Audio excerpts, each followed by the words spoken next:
Next, now let us see. After our IPS signatures, we will go with our DOS attacks.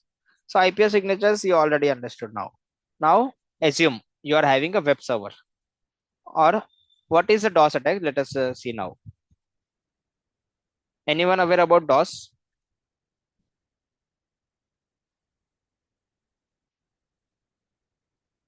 Denial of service. What will happen? See, in brute force attack, the user was trying to access our FTP server using username and passwords. But in a DOS attacks, they will not try to access anything. They just wanted to bring our server down. With this, what will happen? A genuine user will not be able to access our server because our server is down because of an attack now, and our company reputation will go down. Or the user, suppose I am having a web server. This is my web server. My company website is hosted on this server. Now attacker attacked this web server and the server went down now. Now genuine user try to access, he will also be not be able to access, and he will get like web server not available or website not available, right? Like that my business will impact, my company's reputation will get impacted because of this. So how they will do DOS attack? This is a scenario of a denial of service. So what they will do, they will keep on sending multiple messages to our servers. It can be ping messages, or it can be SYN messages. It can be any messages they are keep on sending. So for a website would be usually HTTPS website, right? So how HTTPS works? Based on a TCP. How TCP works? Based on a SYN plus ACK, then an acknowledgement. Who will send a SYN message? A client. Who will send a SYN plus acknowledgement? Server will send. Who will send an acknowledgement? Again, a client will send. This is a three-way handshake usually between a client and a server. But in an attack scenario, what attacker will do? Attacker will not wait for a SYN ACK. He will send a SYN message. He will not worry about acknowledgement or SYN ACK. He will keep on sending multiple SYN messages. 1, 2, like that. He will send like thousands of SYN messages to our server, and our server will get like resources utilization. See, every machine will have a capacity. Either they can use it like I am having 4 GB RAM, then I can use some resources, or limited sessions I can handle, or I may be having like 10 GB RAM, then I can handle 10,000 requests or 50,000 requests, whatever, right? So I will keep on sending the messages, and my all the resources are getting utilized. Now, when the genuine user is sending a request, server will not be able to reply because I don't have a resources available. This is happening, and this we call it like a DOS attack or denial of service attack, where nobody is trying to steal anything. They are not trying to steal our username, passwords, or data. They just wanted to bring our website down or our application down, whatever they wanted to go to. They will just bring down our services, and it will impact our organization. Okay, is it clear? What is the use of denial of service or DOS attack? Attacker will keep on sending multiple messages to our server, and our server, all the resources will get utilized. Then a server will not be able to reply to a genuine traffic also, and this will impact the genuine users, and they will not be able to access our website. Okay, is it clear? Yes, sir. Okay, so in this particular scenario or this particular attack, what we will do? See, this DOS attack will not, this is separate. DOS protection is separate topic in a FortiGate. Intrusion prevention was separate topic. Intrusion prevention we have done now. Now we are going with the DOS protection, which is a separate policy, is a separate everything. So we will use the same lab scenario. This is our RDP server. Okay. On this particular server, we are having RDP. This is our genuine user. Let me try from a genuine user. I'll try to take a RDP of my machine. From my genuine user,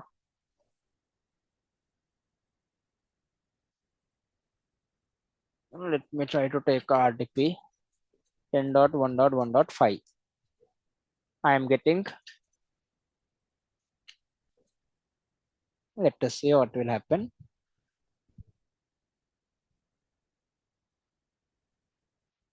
Here I will get like something. Okay. Okay, no problem. I'm having a RDP session here now, right? I'm able to take a RDP from my test machine. So if I do attacks, what will happen? Let us see. So I lost access now. 1 minute. Let's connect again. Okay, I got. Now I'll try to attack from the user machine, but I don't think for RDP this will work, but still we can try. So I will keep on sending multiple RDP messages. We will see what will happen. I don't have any DOS protection configured as of now. So this is not for a Hydra. For this particular traffic or this particular type of things, we have a different scenario. Before that, let me see on a firewall if I have a user quarantined or not. If it is quarantined, still it will not work. So I don't want the intrusion prevention traffic or something. So I'll go to dashboard, users and devices. I don't have any. Okay, one user is quarantined. I should not have a quarantine user now. Okay, delete it. Okay, now let me try to ping first 10.1.1.5. I'm able to ping. I would say I would do nmap first 10.1.1.5. I will get to what all the ports available in my server. Open ports available in my server. So now let us see what we will get. Okay, these are the open ports available. I have 3389 available. So I will do attack on 3389. For DOS attack or any other attacks, we will use another utility of a Kali Linux, which is hping 3. Then I would say I wanted to do sin. Then I would say port number 3389. Then I would say target IP. Before that, I would say flood. I wanted to keep on flooding these particular messages. What is the target IP? 10.1.1.5.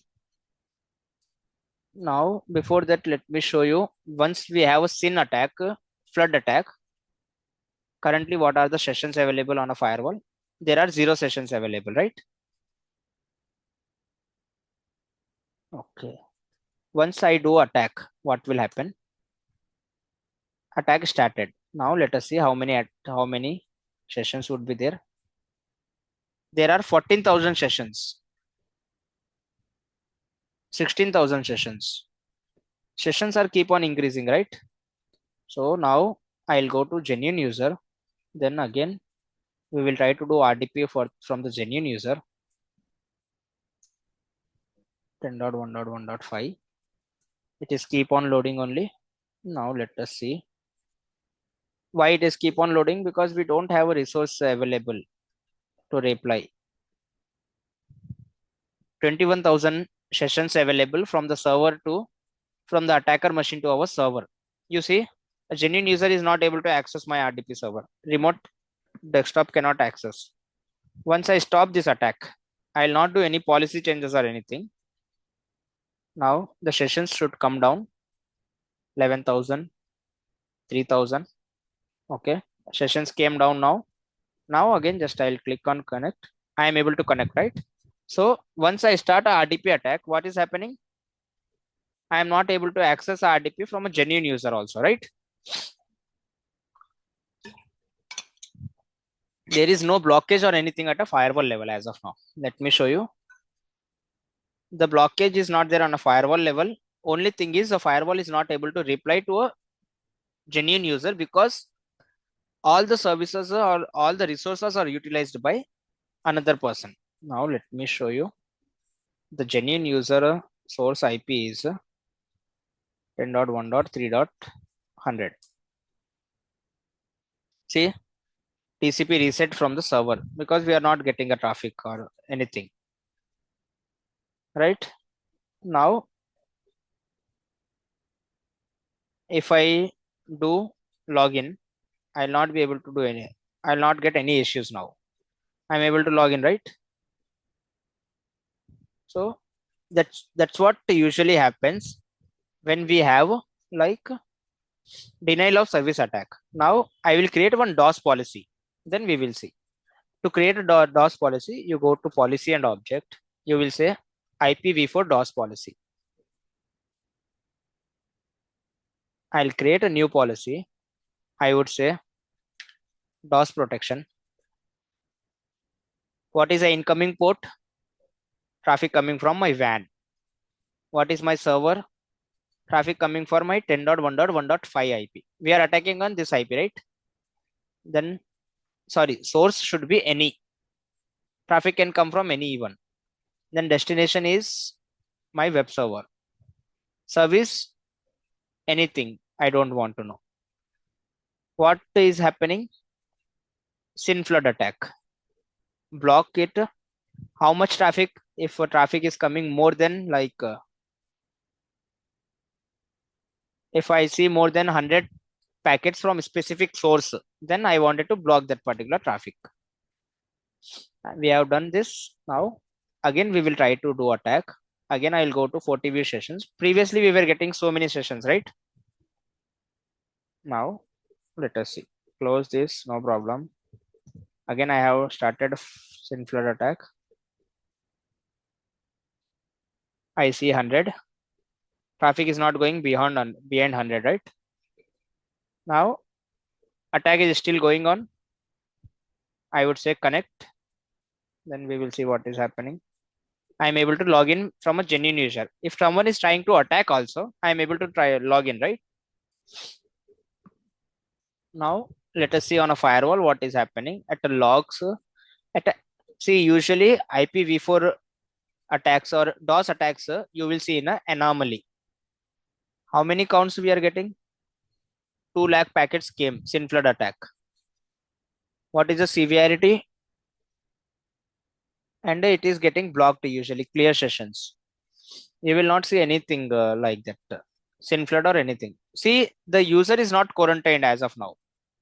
Only thing is RDP attack is quarantined. If you try to ping it, what will happen? Let us see.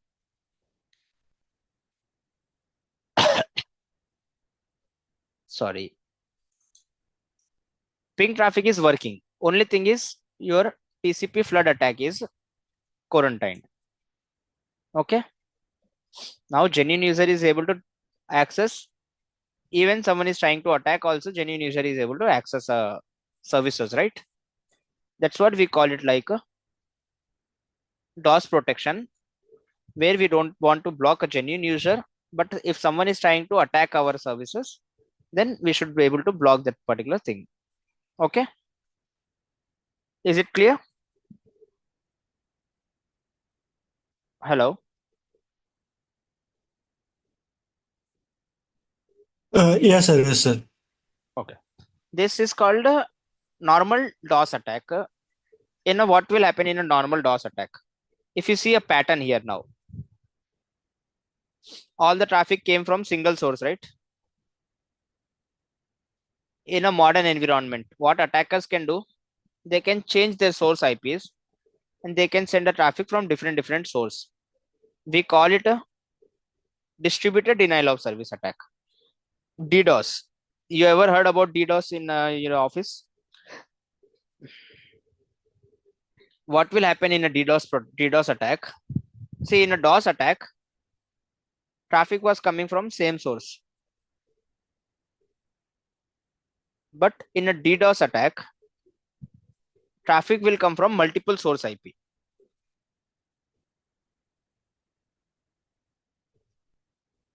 Okay.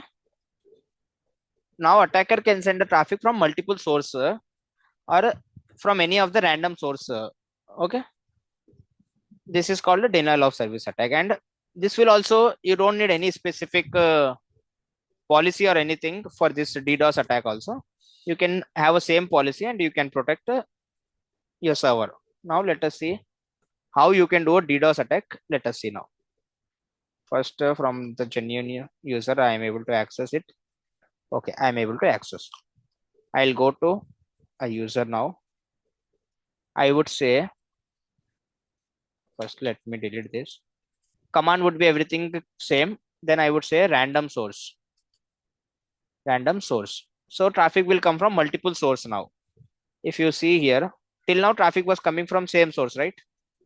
10.1.200, Now same thing, random source, then attack. Okay, now we will see traffic is coming from, traffic came from different source now. After certain packets, then we will see traffic should come from different source again. Till then I'll go again to FortiView sessions. We will not have any sessions or anything here. Okay, we are having different sessions, but 0%, 87 sessions only available. You see now different sources available who is sending us traffic, right? But everyone is sending a traffic from different things. Now again I'll go to anomaly. I would be seeing again one more packet, one more source IP. So now here traffic is coming from different source. Still firewall is able to block it based on a pattern, whatever IPv4 policy pattern, DOS policy pattern we are having. Now let me try to do it here. It should be able to access it now.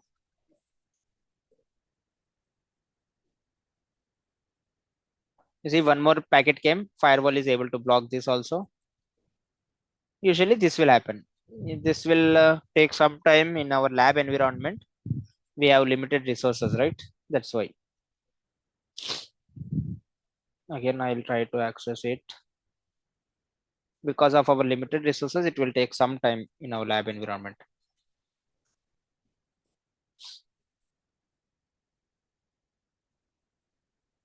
What I can do, instead of 100, I will say now in our policy and object IPv4 policy, we have given like 100 packets, right?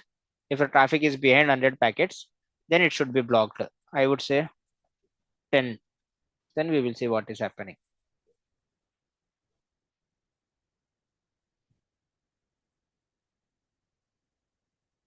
Okay. Now we should get more anomaly messages. Sorry again. Giri Krishna, sorry. Let me share again my screen. Able to see my screen? Yeah, yes, sir. Okay. Yes, sir. Still, Yes, sir. you see, still attack is happening. Attack is in process now. Still, we are able to access our services. Now, let me go here. Then we'll see. There are a lot of traffic coming from different source IP, right? And FortiGate is not creating any sessions for this now. Simply, FortiGate Firewall is dropping this traffic. Okay. Now, if you see how many sessions we hardly have. We hardly have two sessions. One is from genuine user, one is from this particular thing, right? So this usually call it a DOS protection or DDoS policy in our FortiGate firewall. Okay. Now, any questions you guys are having? I'll pause for 2 minutes. If you guys have any questions, let me know. Okay. So to do this lab, our today's lab for DOS and IPS signatures, you need one Windows machine. Or if you have a Linux server which is acting as a FTP and a web server, it can be your Windows or it can be Linux, up to you. Then you need one Kali Linux. Kali Linux machine for attack. Okay. The normal firewall, that is normal, not an issue.